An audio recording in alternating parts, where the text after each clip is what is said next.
Victoire 4-0 de l'Olympique de Marseille pour ce deuxième match de Ligue des Champions. Nos 3 premiers points, enfin, on va pouvoir respirer un petit peu. C'était bien mérité parce qu'on a écrasé cet Ajax après avoir perdu 2-1 contre le Real de Madrid et après beaucoup de remords, on va dire, on aurait pu tellement faire mieux. Et ben là, on a un match qui est assez facile où l'OM a déroulé du début jusqu'à la fin. On a eu un petit temps creux où on s'est fait un petit peu dominer en deuxième mi-temps, mais on avait mis tellement de buts qu'on pouvait se permettre de se relâcher un petit peu, contrairement à certains matchs où c'est un peu serré. Je pense que c'est ok de se relâcher et de faire tourner un petit peu. Deux clubs qui ont beaucoup d'histoire, deux clubs qui connaissent bien l'Europe, hein, l'Ajax et l'OM, c'est des vieux cousins qui s'affrontent souvent, on va dire, et on va pouvoir revoir un petit peu, j'irai un petit peu sur Twitter pour voir les belles images et le beau tifo de l'Olympique de Marseille qui nous régale chaque fois. C'était aussi une première, on va dire, un match de Ligue des Champions dans ce nouveau tournoi qui est là maintenant depuis 2 3 ans, avec ce nouveau format qui est enfin à l'Olympique de Marseille, au stade Vélodrome. Donc ça fait du bien que les supporters puissent enfin profiter et venir au stade en semaine, profiter autant que le week-end et remplir le stade Vélodrome. Donc aujourd'hui, on avait un Ajax qui malheureusement, sur le papier pour eux, ben, ils étaient vraiment en dessous de l'OM. Et même quand ils arrivaient à faire des combinaisons, et ben, c'était très brouillon. Un Ajax qui a sûrement dû faire quelques frappes dangereuses, mais vraiment pas au point d'en mettre autant que nous. On aurait pu même en mettre 4, 5 ou 6 si on se faisait un petit peu plaisir. Mais je pense que le résultat parle de lui-même actuellement. Un OM qui déclasse un Ajax qui est maintenant, on va dire, le fantôme de lui-même un petit peu parce que ils n'ont pas grand-chose à offrir l'Ajax. On va parler de la composition maintenant. Donc vous voyez la composition ici, vous voyez aussi qui a marqué. Et ce qui fait plaisir avant tout, c'est de noter que Peshao a enfin marqué avec l'Olympique de Marseille, avec une action rapide dans un premier temps et ensuite une récupération rapide qui fait qu'il attend de sa chance. Les deux buts de Peshao font du bon moral, c'est très bon pour lui pour la suite. Il faut qu'on puisse enchaîner. Je pense qu'un Gouiri aurait pu rentrer dans ce match-là et aussi essayer de garder un petit peu, de pouvoir essayer de marquer contre une équipe comme ça pour garder un peu de confiance pour la suite. Mais là, c'est Peshao, c'est son cas, c'est son jour. Il a presque mis le triplé, il a tiré 2 fois. Je pense que sincèrement, le goal, on aurait pu peut-être arrêter le deuxième et tout. Mais bon, je m'en fous, c'est rentré, c'est au fond. Et ça fait des points pour le goal average et c'est très bon pour ça. Peshao qui rentre, Peshao qui marque, Greenwood aussi, et enfin Aubameyang. Donc du coup, 4 buts avec ce trio offensif qui marque, c'est efficace, et on ne demande rien de plus. Donc quelques petits changements avec aujourd'hui l'absence donc du coup de Balerdi, qui fait beaucoup de bourdes, Boulerdi on pourrait l'appeler, et c'est pas si mal que ça.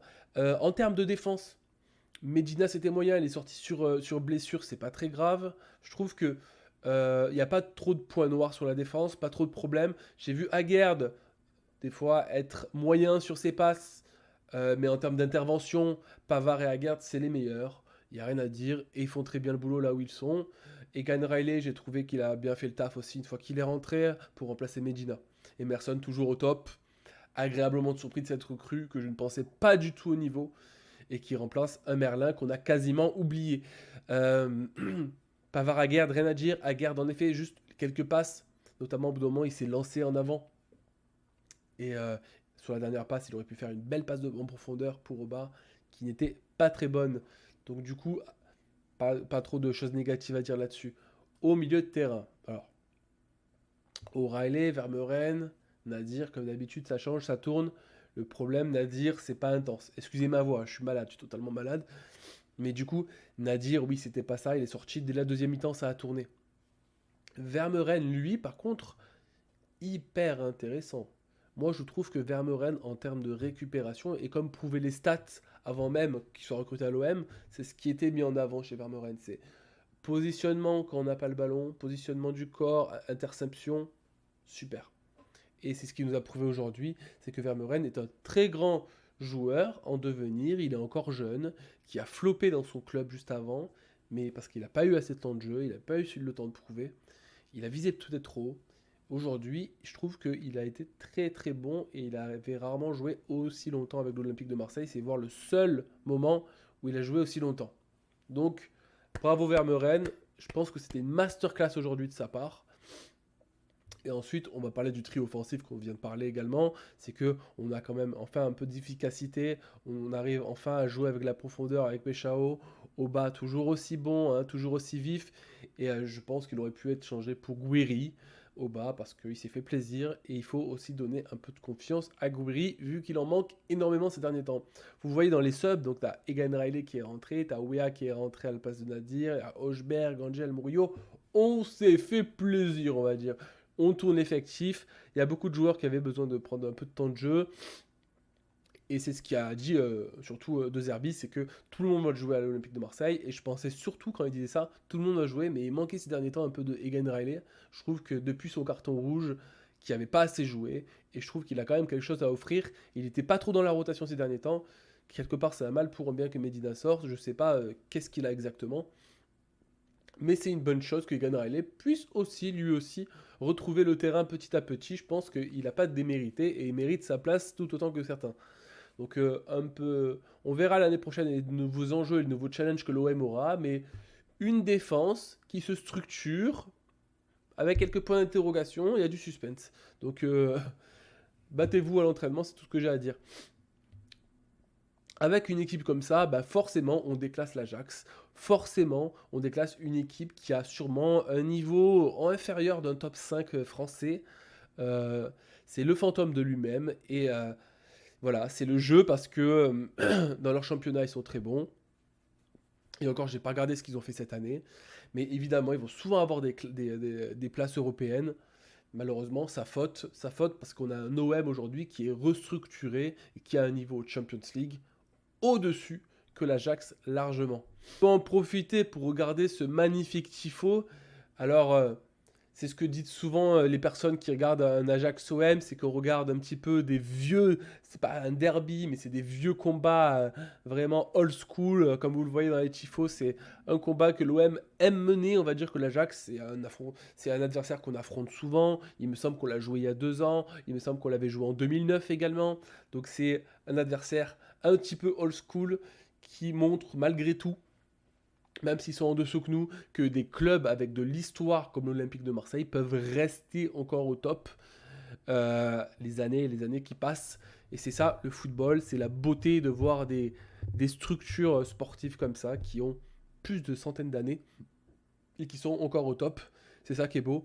C'est pas, on va dire, le football caviar où on achète avec des millionnaires et on refait une équipe de 0 et en 3 ans on vise la Ligue des Champions. C'est pas comme ça que ça marche le football et il y a encore des équipes qui tiennent le coup comme l'Olympique de Marseille ou l'Ajax.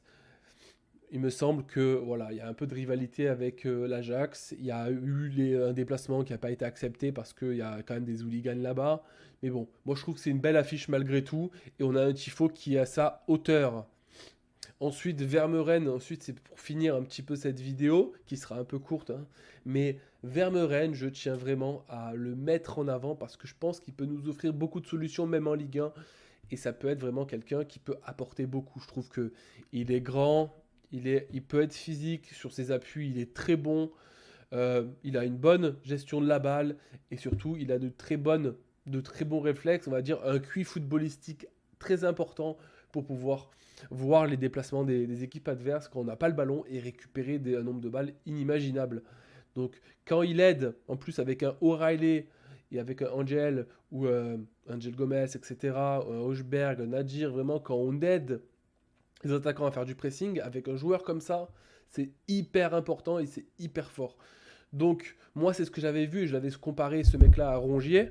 Et évidemment, c'est des profils plus ou moins différents qui se rapprochent quand même. C'est quand même des récupérateurs, des milieux récupérateurs. Mais on va dire que Rongier était plus complet. Mais Vermeuren, en termes de récupération, il avait une classe au-dessus. Donc, je pense que c'est un joueur qu'il faut polir avec le temps un petit peu. C'est un diamant brut. Mais il est jeune, et il a beaucoup de choses à prouver. J'ai beaucoup aimé son match aujourd'hui et je pense qu'il pourra faire encore mieux et encore mieux au fur et à mesure du temps. Les gars, 4-0, 3 points pour la Ligue des Champions, petit à petit, l'oiseau fait son nid, en espérant qu'on puisse enchaîner les victoires avec l'Olympique de Marseille en Ligue des Champions, et qu'on mérite au moins d'avoir ces petits 11-12 points qui pourront nous permettre d'aller ensuite à la prochaine étape de cette Ligue des Champions, et enfin voir du vrai football, réaffronter des grandes équipes, même si on va affronter Liverpool plus tard, etc. Donc les gars, une superbe journée pour le foot, une superbe journée pour l'Olympique de Marseille. N'hésitez pas à vous abonner encore une fois. On se retrouve ce week-end, très bientôt, pour le prochain match. Et sur ce, allez l'OM.